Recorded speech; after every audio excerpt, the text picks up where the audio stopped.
네, 7월 21일 기분제 뉴스인 두 번째 코너 특검 캐비넷입니다. 정신없이 돌아가는 3특검 이슈를 제대로 들어가보는 시간인데요. 검사 출신 김용남 전 의원과 함께 그리고 또 다른 법조인과 함께 이야기 나눠보는 시간인데 오늘은 신장식 의원님 모셨습니다. 두 분 안녕하세요. 네, 안녕하세요. 신장식입니다. 네, 신장식 의원님 오랜만에 뵙습니다. 네, 오랜만인가요? 스튜디오에서 오랜만에 뵙는 것 같아요. 그렇군요. 그래도 내란 종식 후에 한번 하지 않았어요? 예. 네, 계속 자주 뵀으면 좋겠다는 마음으로 인사를 네네, 건넸다라고 알겠습니다. 이해해 주시면 될 것 같습니다. 우리 그 구독자가 65만 9천이네요. 저희 곧 있으면 66만입니다. 66은 건진이나 김건희가 별로 그 살을 날릴 수 있는 숫자니까 그래요? 한 방에 67만으로 가시죠. 네. 그 엔딩이 아름답네요. 네, 한 방에 66만 빨리 67만으로. 뛰어넘고 네, 67만으로 한 방에 가라. 67만으로. 네, 예. 지금 보시는 분들 그냥 보시지 마시고 구독, 좋아요, 알림 설정 누르시라라고 하는 아름다운 구독 동료 멘트셨습니다. 지금 동접자가 6천 분인데 예. 6천 명이 전부 구독을 안 한 분만 보고 있다가 다 구독을 눌러도 이게 산수가 안 나오는데. 자, 여러분 얼른 가도록 하겠습니다. 자, 또 다른 6이 있습니다. 8월 6일. 오늘 6 맞네요. 자, 8월 6일 김건희 씨 소환 통보를 김건희 특검에서 오늘 오후에 밝혔는데요. 근데 약간 좀 시간의 여유가 있어요. 그러니까 이게 보통 어떤 의미인지 전 좀 이해가 안 가던데 그 두 분이 좀 법조인의 경력을 더해서 말씀을 해주신다면요? 거의 8월 6일이면은 오늘로부터 보름 후잖아요. 그러니까요. 그러니까 어떤 8월 6일이라는 특정한 날짜를 딱 찍은 의미보다는 예. 대략 보름 정도면 김건희에 대한 소환 조사를 할 정도로 다른 사람들에 대한 주변 수사가 마무리를 할 수 있겠다라는 계산 하에 한 것이 아닌가 싶어요. 그러니까 거의 모든 수사가 이렇게 주변부터 해서 핵심으로 그리고 조직 범죄에 있어서는 제일 상층의 그 범죄자를 가장 나중에 부르잖아요. 그러니까 김건희 특검에 있어서는 최상층분은 김건희라고 봐야 되니까 웬만한 수사 사안에 대해서 물론 지금 김건희 특검의 수사 범위가 워낙 넓어서 모든 수사는 아니겠습니다만 주요 범죄 수사의 밑작업은 그때까지는 다 어느 정도는 할 수 있겠다라는 계산하에 8월 6일 소환을 통보한 거 아닌가 싶습니다. 그러니까 저는 8월 6일 날짜보다 중요한 게 순서다. 윤석열 소환이 7월 29일 아닌가요? 그렇죠. 맞아요. 네. 순서 V0를 마지막으로 간다라고 하는 모든 조직 범죄는 두목을 제일 나중에 부릅니다. 그랬잖아요. 최상층부가 제일 마지막이라고. 네. 굉장히 돌려서 말씀을 하셔서 제가 직설적으로 말씀드리면 원래 두목을 제일 나중에 부르는 거예요. 예, 두목인가요? 7월 29일에 부른 사람과 8월 6일 날 부른 사람. 그거 보면 아시잖아요. 윤석열은 7월 29일, 김건희는 8월 6일. 예, 이게 모든 것을 알려준다. 예, 사실 우리가 모두 암암리 알고 있던 것이었는데 특검이 종집을 찍었다라는 말씀이신 것 같은데요. 그렇죠. 날짜, 소환 날짜. 예. 그런데 그날 나올까라고 하는 걱정을 많이들 하시고 댓글창에도 그날 안 나온다라는 이야기를 하시는 분들이 꽤 되세요. 아프실 예정이겠죠. 또요? 아니, 그런데 한 번 갔다 왔는데 또 무슨 병명으로 갔다 올 수 있을까요? 이게 익스큐즈가 될까요? 한 번 갔다 온 사람이 두 번은 못 가요? 아무래도 그날 딱 출석하지 않을 가능성이 높아 보여요. 그래서 오히려 그런 면에서 특검이 보름 전에 소환 통보를 한 게 미리 일찌감치 알려줄 테니까 건강관리 잘하고 그때 아프지 마라. 오히려요? 이런 의미 아닐까요? 예. 저도 그렇게 생각합니다. 오히려 거기 맞춰서 아픈 걸 빌드업하면 어떻게 아니 근데 에이. 예를 들어서 오늘 소환 통보를 하면서 내일 2시까지 나와라 그러면 지금 아파요 이럴 수가 있잖아요. 근데 보름 전에 알려주면서 미리 아프고 그날은 아프지 마라 뭐 이런 취지로 알려준 거 아닐까요? 이제 두 부부가 걷기가 어렵다. 둘 다 그렇게 얘기할 겁니다.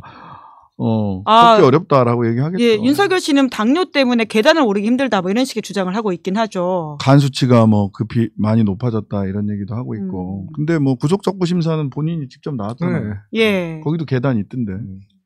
선택적 계단.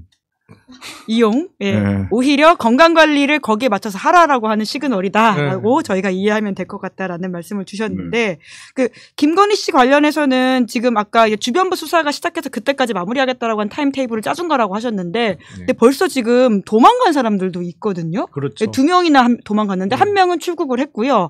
한 명은 영장실질심사에 나오지 않았어요. 이거 어떻게 봐야 될까라고 하는 생각이 드는데 이기훈 부회장이라고 삼부토건 관련해서는 이분이 지금 도주의 실익이 있나라는 생각이 들어요. 외국을 못 나가고 있잖아요. 이게 어떻게 봐야 됩니까? 아니 그래서 뭐 밀항설까지 나오는 건데 그러니까 정식적인 출국 절차 뭐 공항을 이용하든 항구를 이용하든 그렇게는 나갈 수 없는 상태고 당연히 출국 금지가 지금 걸려 있을 텐데 이제 밀항이라는 거는 사실은 성공한 케이스는 밀항을 했는지 여부를 알기가 어렵죠. 아니 그러니까 네. 그 이후부터는 그 사람을 본 사람이 아무도 없었다. 점점점 하고 끝나는 거잖아요. 네. 그러니까 한참 시간이 지난 다음에 뭐 어디서 본 사람이 있다더라 정도 소문이 나기 시작하는 거지. 밀항은 성공한 경우에는 밀항을 했는지 여부를 확인하기가 어려워요. 예.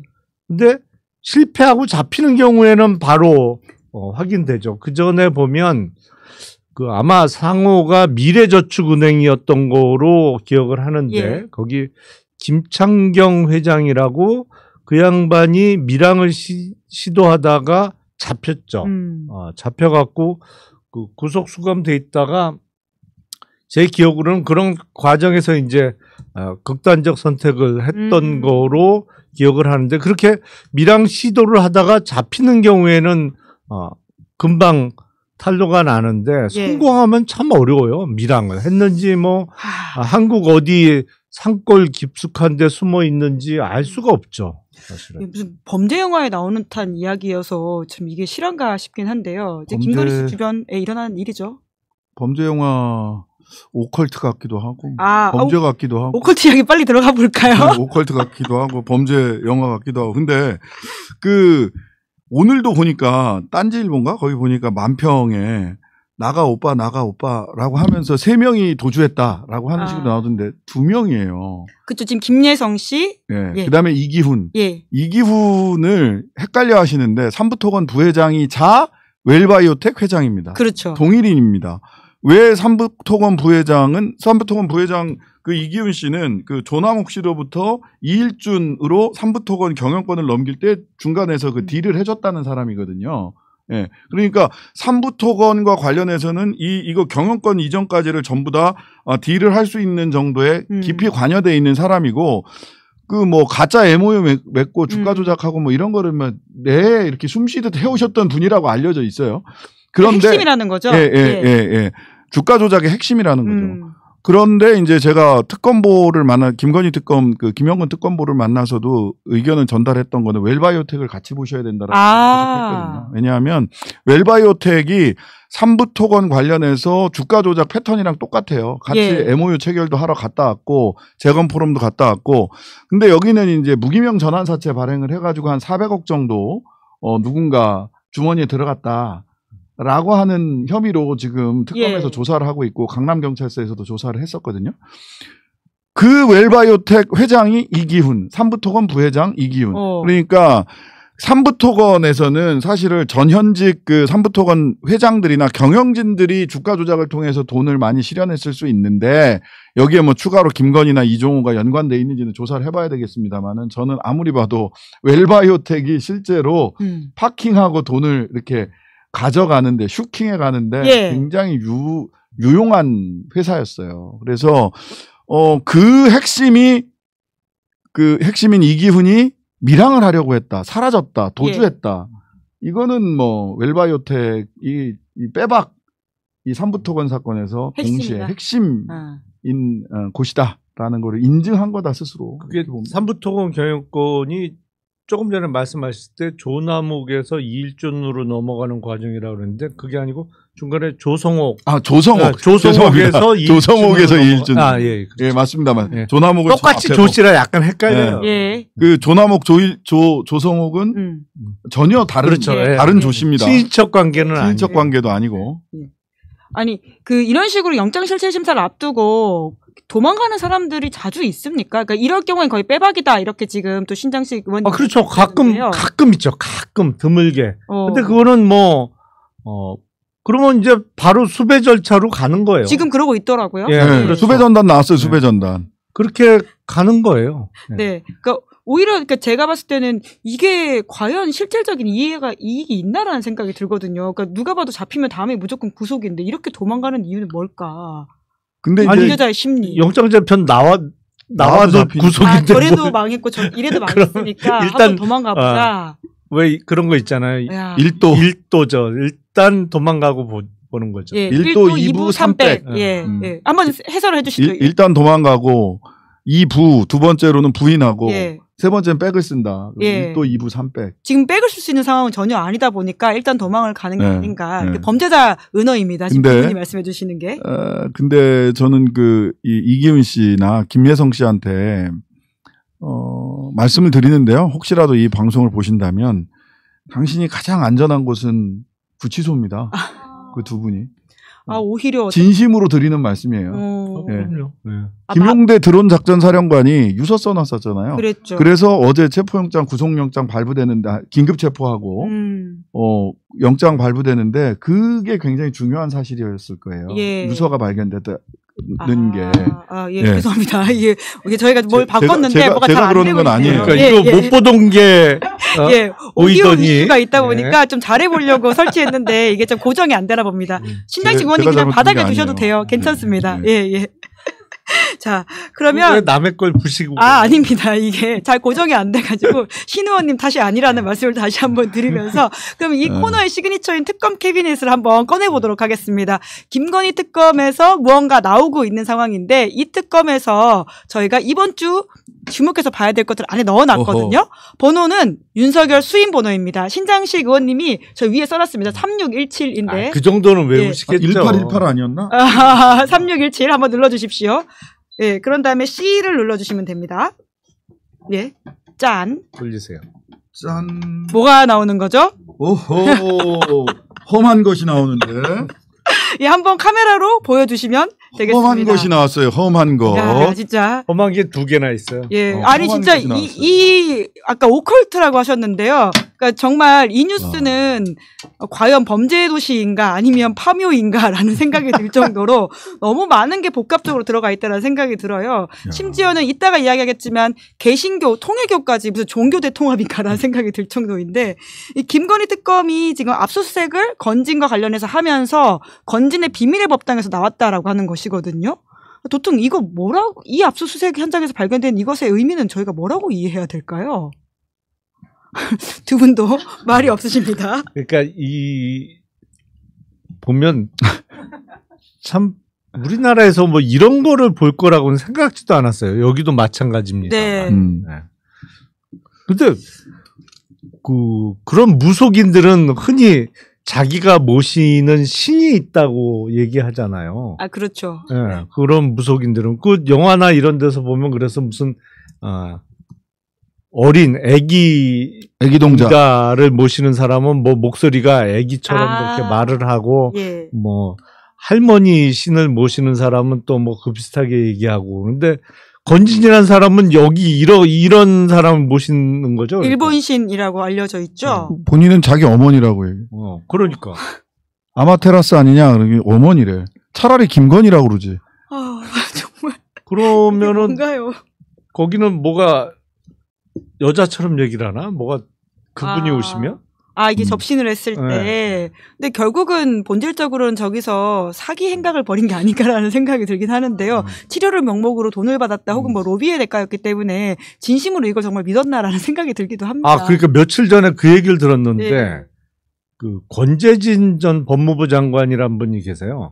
돌아가셨죠? 예, 이명박 정부 때 민정수석도 하고 법무부 장관도 하신 분인데 근데 권재진 장관이 물론 장관을 마치고 퇴임하고 몇 년 안 있어서 아마 문재인 정부 때 그 임기 중에 돌아가신 거로 기억을 하는데 권재진 전 장관도 뭐 건진한테 무슨 기치료 같은 걸 받았다고 누가 그 얘기를 하던데. 주진우 기자가 그런 취재를 해가지고는 이야기를 하시더라고요. 그렇죠. 예. 아니 그래갖고 그 현대의학으로 치료를 했으면 더 오래 사실 수 있었던데 그렇게 제 기억에 그 양반이 돌아가실 때 그렇게 향년이 많지 않았어요. 그렇죠. 암투병을 하다가 돌아가셨는데, 그러니까 말씀하신 서양의학을 이제 하지 않고, 뭐 대체의학을 하다가, 그러니까 생각보다 더 빨리 이제 안 좋아지신 게 아니냐라는 지적이 있는데, 그러니까 그 한동수 전 감찰부장의 그 폭로에 따르면 고위직 검사일수록 무속에 되게 심취한다 이런 식의 이야기를 하거든요. 실제로 그렇습니까? 고위직까지 안 올라가서 제가 잘 모르나? 아니 공무원이나 검사나 이게 인사에 대해서 신경을 많이 쓰죠. 근데 인사라는 게 사실은 사람이 하는 거라 어떻게 정해진 룰이 없어요. 사실은. 그렇잖아요. 이게 어떤 기준을 만들어서 인사를 한다고는 합니다만 그건 뭐 하는 얘기고 어떤 선호하는 보직에 이 사람을 갖다 쓸 수도 있고 저 사람을 갖다 쓸 수도 있잖아요. 그러다 보니까 인사 앞두고 답답해하고 그래서 그런 무속인들을 찾아가는 사람들이 있을 수 있죠. 특히나 이제 고위직으로 올라갈수록 자리가 대단히 한정돼 있잖아요. 예를 들어서 지금 문재인 정부 때 그때 2019년도에 검찰총장 될 때 그때 몇 명이 경합했는데 그때 윤석열만 검찰총장이 되고 나머지는 다 옷 벗고 나간 거잖아요. 예. 그러니까 그런 상황이 오면 찾아가는 사람이 있을 수 있죠. 예. 근데 이제 아마테라스가 문제는 뭐냐면 저는 이 아마테라스가 일본에서는 그러면은 정치적으로 어떤 의미를 지니고 있느냐. 극우의 어머니예요. 아, 그래요? 네. 그러니까 말하자면 아마테라스 법당이나 이런 데가 일본 극우가 그렇게 그러니까 이게 일본에는 여럿인 다신 신앙을 전통적으로 가지고 있잖아요. 온갖 데 도깨비가 있고 일본 애니메이션 보세요. 그냥 뭐 온갖 데 도깨비가 있고 막 괴수도 출연하고 이런 건 이제 뭐 지진이 자주 일어나니까 아마 그런 영향도 있을 텐데 센과 치히로의 행방불명 애니메이션 봐도 온갖 신이 다 있잖아요. 예. 그 중에서 일본 황실 일본 황실의 조상신이 아마테라스거든요. 그래서 일본 황실의 조상신. 일본 황실은 뭐냐면 소위 군국주의의 일본 제일주의 군국주의의 상징이고 그래서 아마테라스 사당은 일본 극우들이 자신들의 정신적인 어떤 의지처처럼 생각하고 있는 곳이에요. 예. 그런 것까지를 놓고 보면 일본 극우와 비슷한 멘탈리티를 윤석열 정권이 보여줬던 것이 이 아마테라스를 모시고 있었던 것과 연관성이 저는 있다고 봐요. 참 진짜 별별 상상을 다 하게 하는 아니 상상이 아니라 예. 팩트입니다. 예, 아마테라스 사당은 일본에서 아마테라스 사당은 극우들이 가는 곳이에요. 얘기를 하는 와중에 지금 구독자 66만 명을 돌파했는데 아름다운 속보가 들어왔습니다. 자, 66만 명. 출연할 때마다 구독자 얼마를 돌파하는 자리에 매번 있었어요. 구독 요정이시네요. 저희 30만 그리고 그렇죠. 60만 되실 때도 항상 그러셨구나. 자, 박수 한번 치면서. 네. 너무 일찍 출연했네요. 369로는 90만 돌파할 때 나왔어야 되는데. 계속 나오시면 됩니다. 자, 그러니까 극우의 상징이라고 하는 차원에서 이제 그런 걸 더 의심해봐야 된다라고 하셨는데 뭐 이 부분까지 수사의 영역으로 갈 수 있을지 모르겠지만 참 많은 분들이 윤석열 정부에 대해서 비판했던 그 지점들이 또 여기서 나왔다라고 하는 면에서도 심상치 않다라고 해서 좀 짚어봤고요. 시간이 벌써 이렇게 됐으니까 빨리 다른 특검 이야기를 넘어가면 좋을 것 같은데, 그러니까 저는 이 최상병 특검이 개신교를 직격하고 있는 모습도 굉장히 인상적이었고 이거 좀 상대적으로 다른 언론이 덜 다뤘다라는 느낌이 들거든요. 요걸 좀 이야기해봐야 될 것 같은데 금융 로비의 또 다른 통로로서 이제까지 이름이 안 나왔던 김장환과 이형훈이라고 하는 사람이 수면 위로 올라왔다라고 하는 건데 이 뉴스는 저희가 어떻게 해설을 해야 될까요? 사실은 그 특검 관련한 뉴스 중에 저 개인적으로는 가장 쇼킹한 뉴스였어요. 여태까지 저도 그렇습니다. 여의도 순복음교회나 뭐 극동방송 이런 데가 압수수색을 받은 기억이 제가 한 번도 없어요. 그러니까 우리 뭐 하여튼 건국 이후에 없었던 것 같아. 이런 곳에 압수수색이 이루어졌던 것은.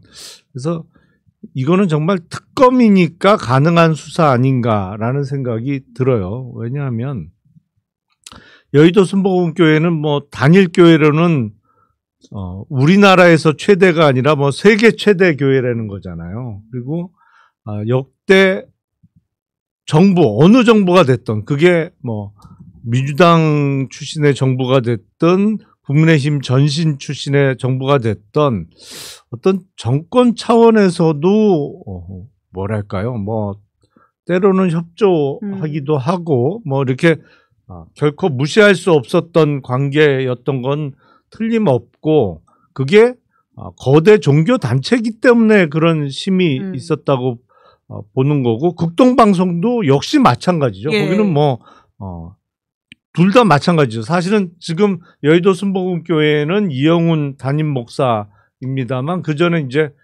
설립자인 조용기 예. 목사가 있을 때도 뭐 마찬가지였고, 그래서 와, 여기를 압수수색한다고 그랬는데, 지금 그 임성근 사단장의 이른바 구명 로비 의혹과 관련한 루트로 이제 지목이 된 거잖아요. 예. 그 압수수색의 성과가 나왔으면 좋겠습니다. 이 보면 구명 로비가 하나는 이제 종교를 통해서 갔잖아요. 그렇죠. 군종 목사를 통해서. 예, 종교를 예. 통해서 간 게 하나가 있고, 김장한 목사나 뭐 등등등. 그 다음에 하나가 고석 맞아요. 변호사 예. 등하고 이철규. 예. 그래서 정치 법조 라인으로 간 게 하나가 있고, 그 다음에 하나가 이종호, 멋쟁이 해병 이종호를 통해서 간 게 있잖아요. 이 세 개가 말하자면 대한민국의 기득권 카르텔이다.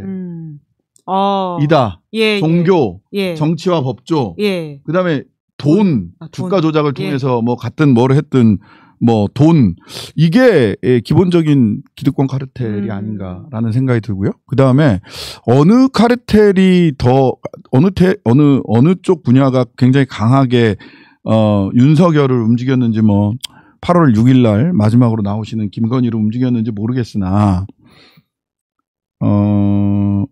그날 당일날 소위 오후 2시에, 그러니까 7월 31일이죠. 예. 7월 22년인가? 3년. 7월 31일, 23년 7월 31일 날 오후 2시에 기자회견을 막기 위해서 경로하고 10시인가 11시에 그 회의하면서 경로했잖아요. 그러고 나서 완전히 호떡집에 불난 것처럼 그냥 갈팡질팡 흔적을 엄청나게 많이 남기면서 온갖 난리를 다 떨지 않습니까? 800에 7070.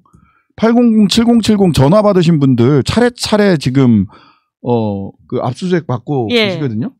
주진우 의원도 곧. 그래요? 저는 그럴 수밖에 없다고 봐요. 당일날 1분간 통화했거든. 예. 예.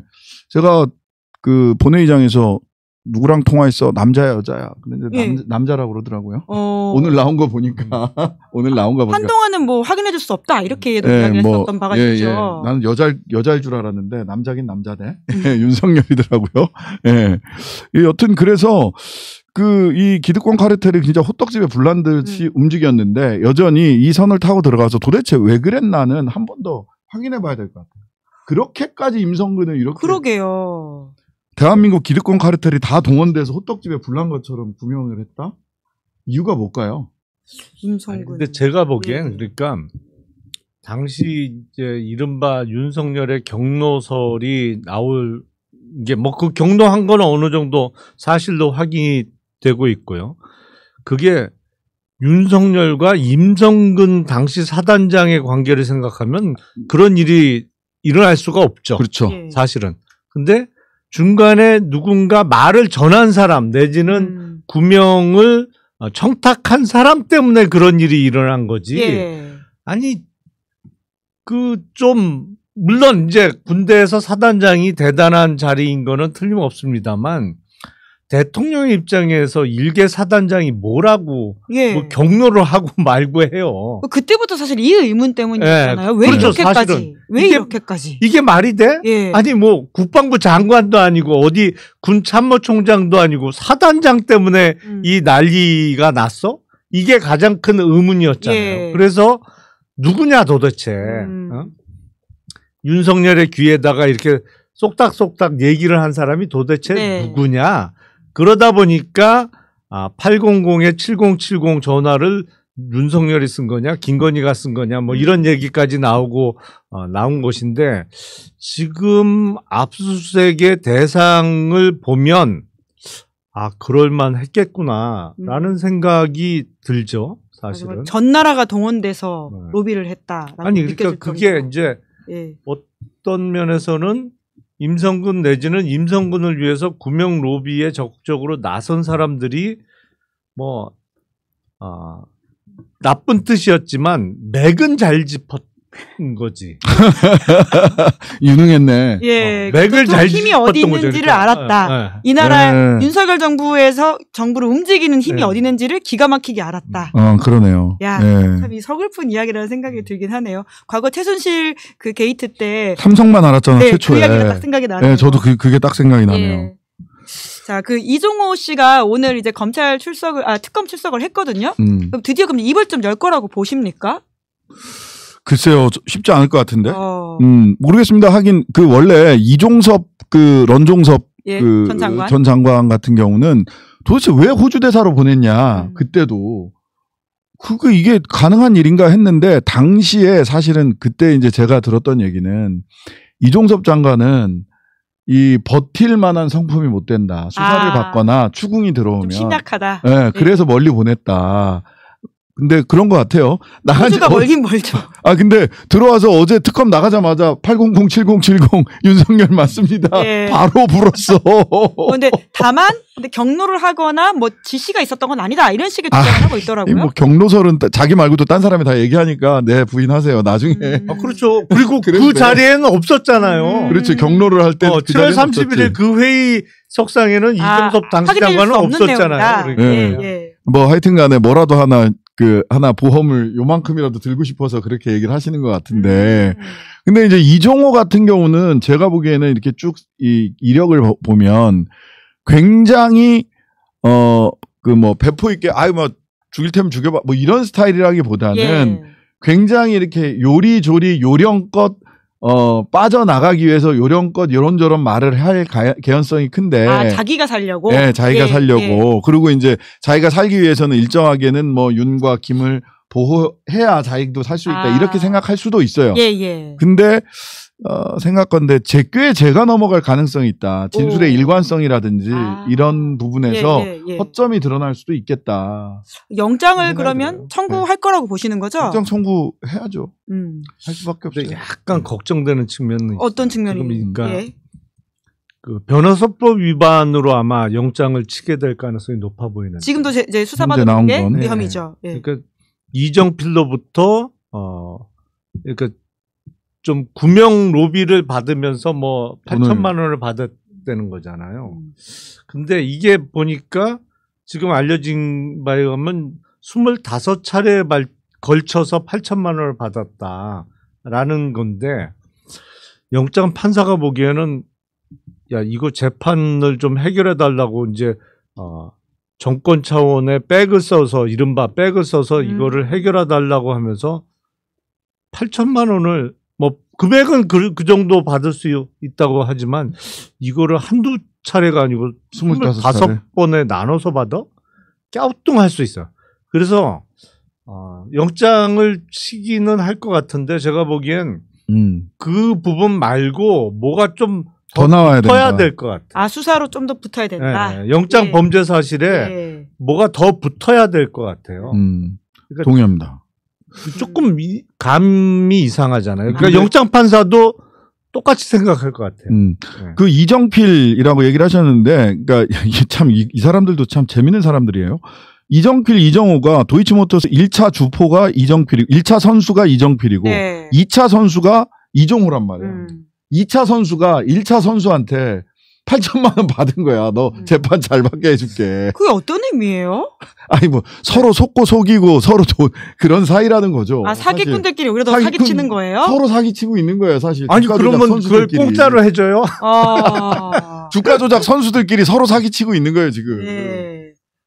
그래서 원래 주가 조작을 하는 데 있어서 제일 어려운 게 뭐냐면 처음에 뭐 어디 지하에 있는 뭐 어디 컴컴한 데 모여갖고 뭐 각서도 쓰고 별짓 다 해요. 예. 아 그래요? 근데 이게 안 지켜지는 경우가 많아. 제스의 딜레마인 거죠? 그러니까 아니 그거보다도 예를 들어서 이제 매집해서 쭉 해서 뭐 어떤 방식으로 주가를 끌어올려서 적어도 지금 이게 주가가 주당 10,000원인데 5만 원 될 때까지는 아무도 안 판다.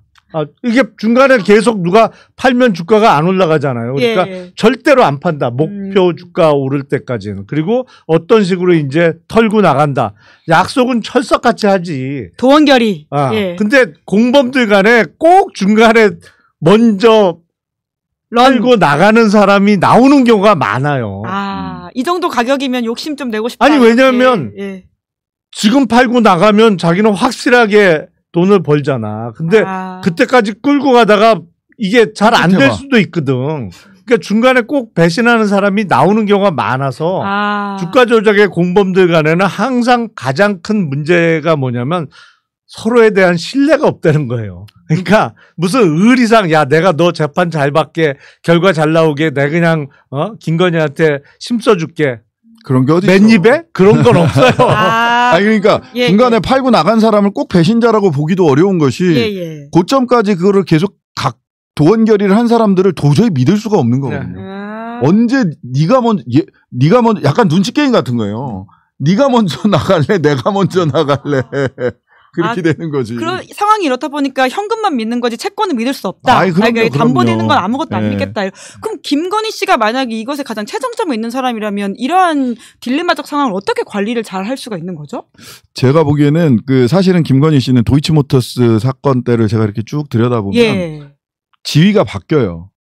권오수와의 관계에서 최초에는 권오수와의 관계에서 실제로 권오수가 주포고 김건희는 약간 돈을 파킹을 할 수도 있고 조금 뭐 이렇게 도와주고 권오수가 그러다가 2012년에 결혼을 하면서 윤석열 씨와 점점 지위가 올라가서 나중에는 이제 권오수 씨도 어찌할 수 없고 권오수 씨가 김건희 씨의 지시를 받거나 뭐 이런 관계로 변화되는 걸로 보이고요. 따라서 김건희 씨가 이제 김건희 아프실 예정인 바로 그분이 그런 걸 할 수 있었던 거에 뒷배는 당연히 윤석열이에요. 윤석열. 그러니까 끝없이 본인의 신분 상승을 통해서 이러한 조작 범죄에 더욱더 확실하게 하게 되었다. 돈에 관한 한 뭐 굉장히 영민한 예민한 이런 게 있고 그다음에 사실은 도이치모터스보다 삼부토건 웰바이오텍이 훨씬 더 악질인 것이 도이치모터스는 사실은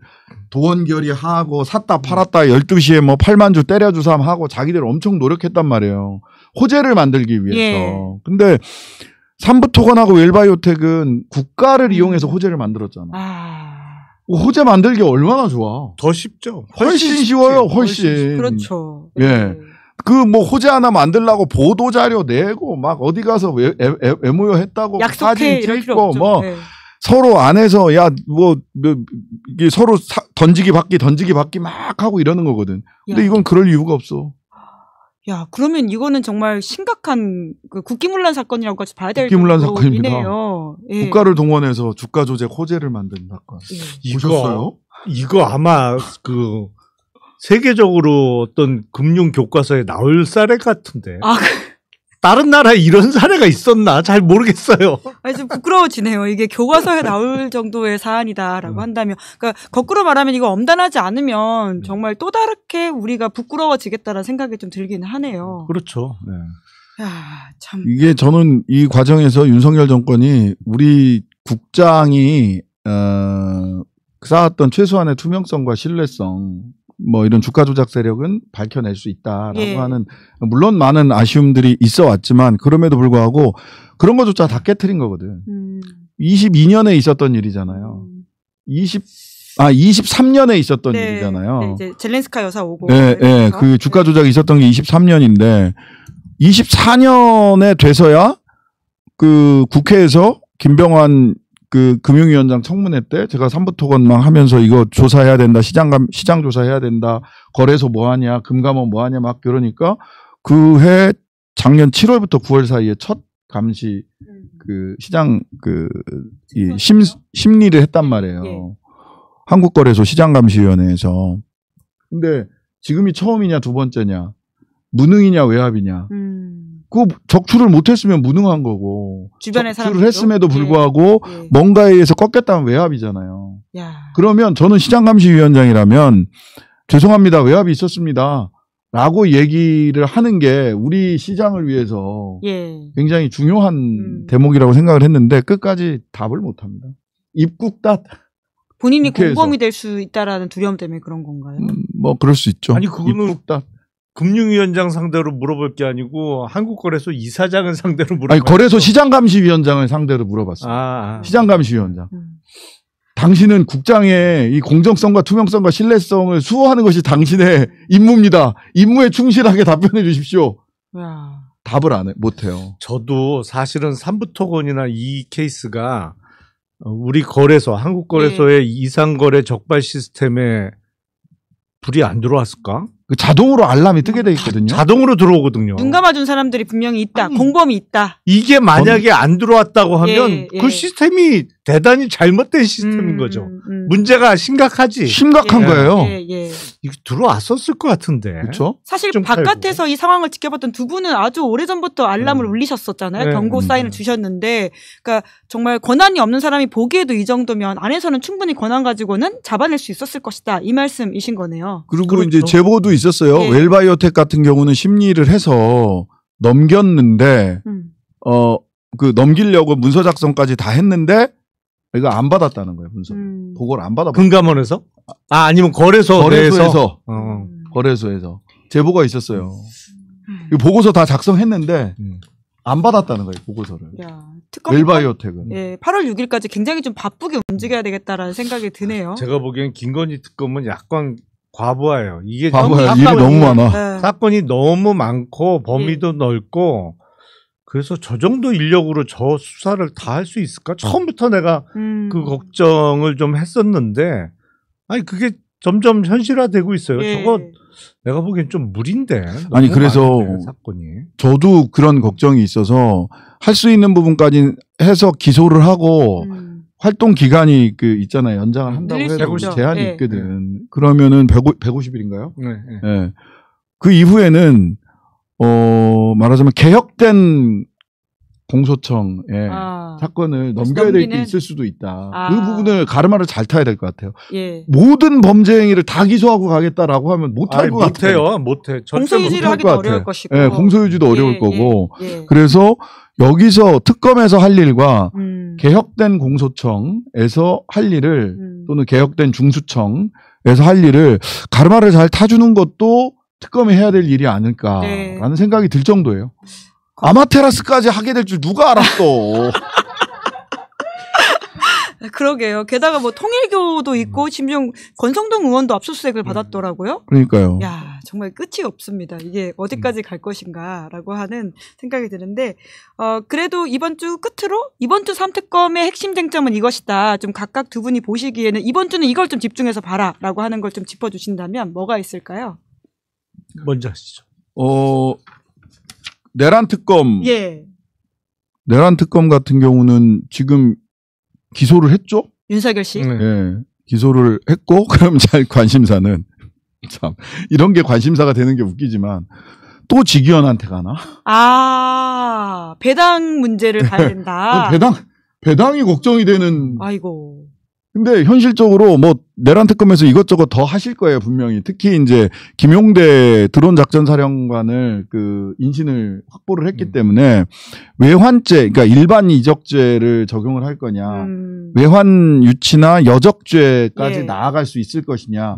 그러려면 이제 몽골에서 북한 대사관을 접촉하려고 했던 정보사 사람들에 대한 수사가 있어야 외환죄 내지는 일반 이적죄, 여적죄 적용 여부를 판단을 할 수 있을 예. 거거든요. 그래서 첫 번째는 어디에 배당되나. 두 번째는 몽골 정보사 몽골에서 뭐 했나. 예, 그러게요. 그 부분도 되게 중요한데 굉장히 너무 중요합니다. 안 드러났어요. 굉장히 외국에서라서 더 그런 것 같고요. 어려울 수 있는데 여튼 그게 저는 그 내란 특검에서는 굉장히 중요한 부분이 아닐까. 몽골. 저는 뭐 이번 주에 그 어떤 수사의 실마리가 보이지는 않을 것 같은데 다만 그 김건희 특검 부분에 있어서 보면 온갖 곳에 다 개입이 되잖아요. 통일교만 해도 YTN 인수 관련해서 뭐 청탁하는 내용이 있고 결국엔 뭐 다른 곳에서 인수했습니다만 근데 다른 곳에서 인수할 때 YTN 그 3,200억 써냈거든요. 예. 뭐 그런저런 그러니까 그 사람들 눈에는 이게 다 돈벌이용 먹잇감이었단 말이에요. 김건희 특검 정말 돈이네요. 핵심이. 네. 근데 사실은 지난 윤석열 정부에서 이루어진 특히 사실상 정권 차원에서 결정해서 뭐 이렇게 새로운 주인을 찾아주거나 한 거 중에 그 3,200억보다 이제 그 훨씬 많은 금액들의 그런 거래들이 있었거든. 특히 뭐 국책은행이 지분을 들고 있던 회사를 이제 새로운 주인을 찾아주는 거래 뭐 이런 것들이 굵직굵직한 게 있었는데 하나오션? 야, 말을 하세요. 네. 그거 다 합치면 얼마 되는 되게 거예요? 민감해서 더 이상 말을 못하겠는데 말을 확 해버리는 바람에. 그래서 그거에 대한 뭐 기초적인 그 조사 내지는 뭐 자료 수집이라도 거기까지 갈 수 있을까 진짜. 그러니까 그게 약간 걱정이 돼요. 창원산단 하나오션 여기 한꺼번에 한번 봐야 되거든요. 명태균 씨 관련해 가지고. 근데 말씀하신 걸 다 합치면 정말 이게 몇천 단위의 억 단위가 넘어가는 건데 이걸 어떻게 숨겨놨지도 않은 이게 가능한 일인가요? 너무 영화 같은데. 그래서 캄보디아도 잘 봐야죠. 지금 사실은 태국 갔다고 이게 하는데요. 김예성 씨는. 캄보디아 ODA. 그동안 벌어졌던 거는 어느 영화 시나리오 작가가 이런 시나리오를 쓸 수 있겠어요. 그거보다 훨씬 더 상상을 뛰어넘는. 다 합치면 조단위의 돈일 것 같은데. 그럴 수 있어요. 이게 가능한 일인가. 와. 정말 대단하다라는 생각이 들기도 하고요. 김건희 특검은 몇 년간 상설 특검을 해야 될 것 같은데. 국회에서 한번 논의를 해보셔야 되는 거 아닙니까? 아니 그러니까 이게 너무 범위가 넓어서 약간 진짜 걱정돼요. 할 게 너무 많아. 뭐 어떤 점에서는 정말 5년의 임기를 채우지 않아서 그나마 다행이다라는 생각이 들기도 그나마 해요. 3년도 안 돼서 끝났는데 이 정도야. 정말 놀랍습니다. 앞으로도 매주 월요일 날 이렇게 저희가 3특검 쟁점들을 짚어보는 것으로 하고요. 오늘은 여기까지 하도록 하겠습니다. 혹시 마무리 인사 각각 해주시겠어요? 못 하신 말씀? 3특검 화이팅! 3특검 화이팅! 또 다른 화이팅! 더위 먹지 말고 화이팅! 네. 자, 우리 모두 이번 주도 힘내보면서 두 분 인사드리겠습니다. 고맙습니다. 네, 감사합니다. 네, 7월 21일 김은재 뉴스인 여기까지고요. 저는 내일 오후 5시에 박성태, 장성철 두 분과 함께 돌아오겠습니다. 오늘 방송 재밌게 보셨다면 구독, 좋아요, 알림 설정 부탁드리겠습니다. 고맙습니다.